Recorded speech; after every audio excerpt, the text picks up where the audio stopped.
Hey friend, so today we're diving into a topic that came to mind as I was looking for something else, and it's the topic of remembrance. So I was out in my garage.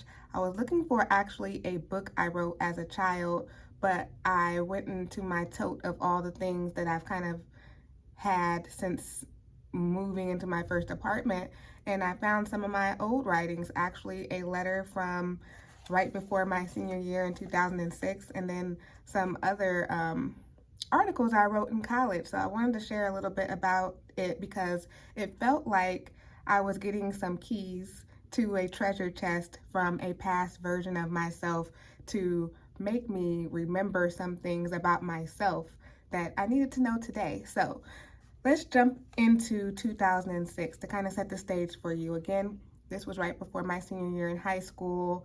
In high school, we know, is a hodgepodge of a lot of things, developmentally speaking, socially speaking. Most people before their senior year are thinking about life after high school, college, trade school. What am I going to do with my life? Who am I going to be? And for me, this letter is one that I wrote thinking about my mom. She passed away in 2005. So this is the letter that I wrote to myself. I talk about how, my mom would say, like, just the things that stuck with me. After all of her trials, she would be like gold. I'm detailing how, life was for me at that point, before my senior year. I'm missing my mom, thinking about senior year activities, getting a job to help pay for college expenses and stuff like that. I wrote how, she won't get to actually see me physically go to a lot of the things like prom and the cotillion and graduation or college. But I love this letter because it told me to be encouraged. Like, I enjoyed that 2006 me was kind of very similar to 2024 me in saying things like, your mistakes make your character. I guess my best advice to myself is to take things optimistically and be patient. Also, to stop worrying so much and believe in myself.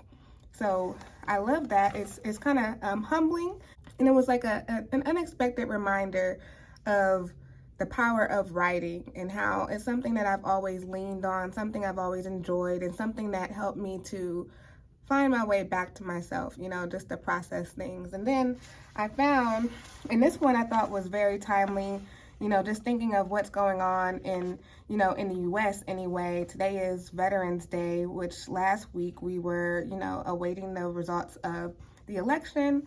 And this is an article, this is me in 2009, right after President Obama was inaugurated.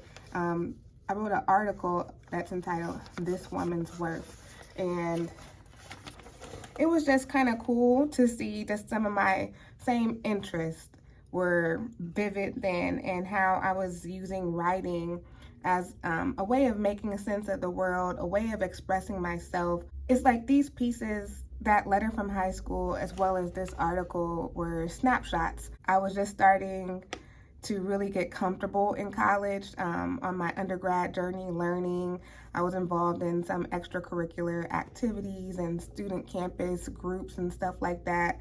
So it was nice that the person who I feel like I'm striving to be now was really kind of coming to life back then. Like, I've always been who I am, the person who enjoys life as a writer, someone who wants to encourage someone else.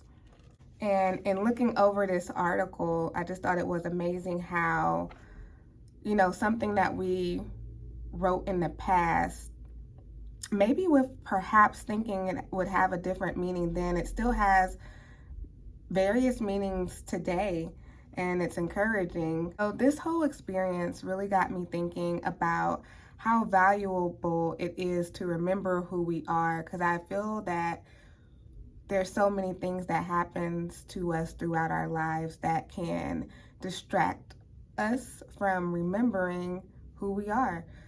just remembering all of the characteristics, skills, abilities, talent that you have that you're meant to bring to the world because you're dealing with some hardships and some challenging moments.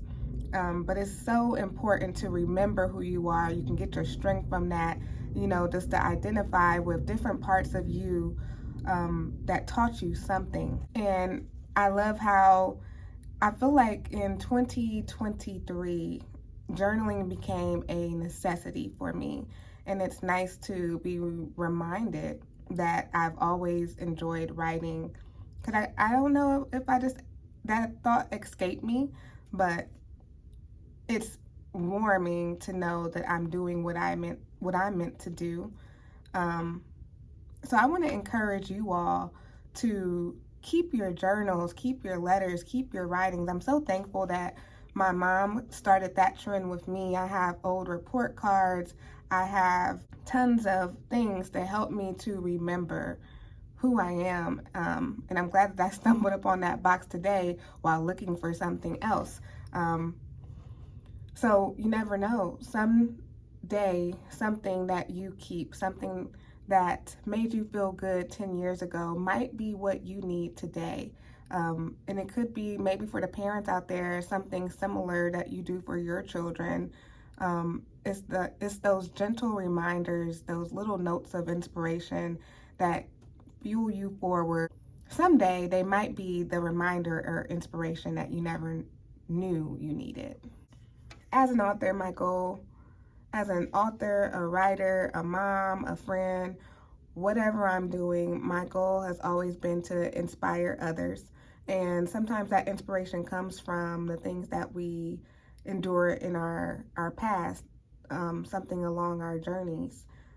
Finding these pieces of me remind me of why I write, and to capture each moment, to capture the struggles, to capture the growth, to capture the joy, because you have to go through adversity.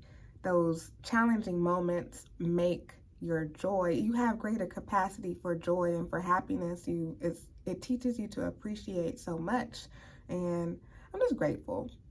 Thank you for watching this video. Please feel free to like, subscribe, leave a comment. Especially let me know if you journal, if you've ever found something in the past, something you wrote that helped you along the way today. Have a good day.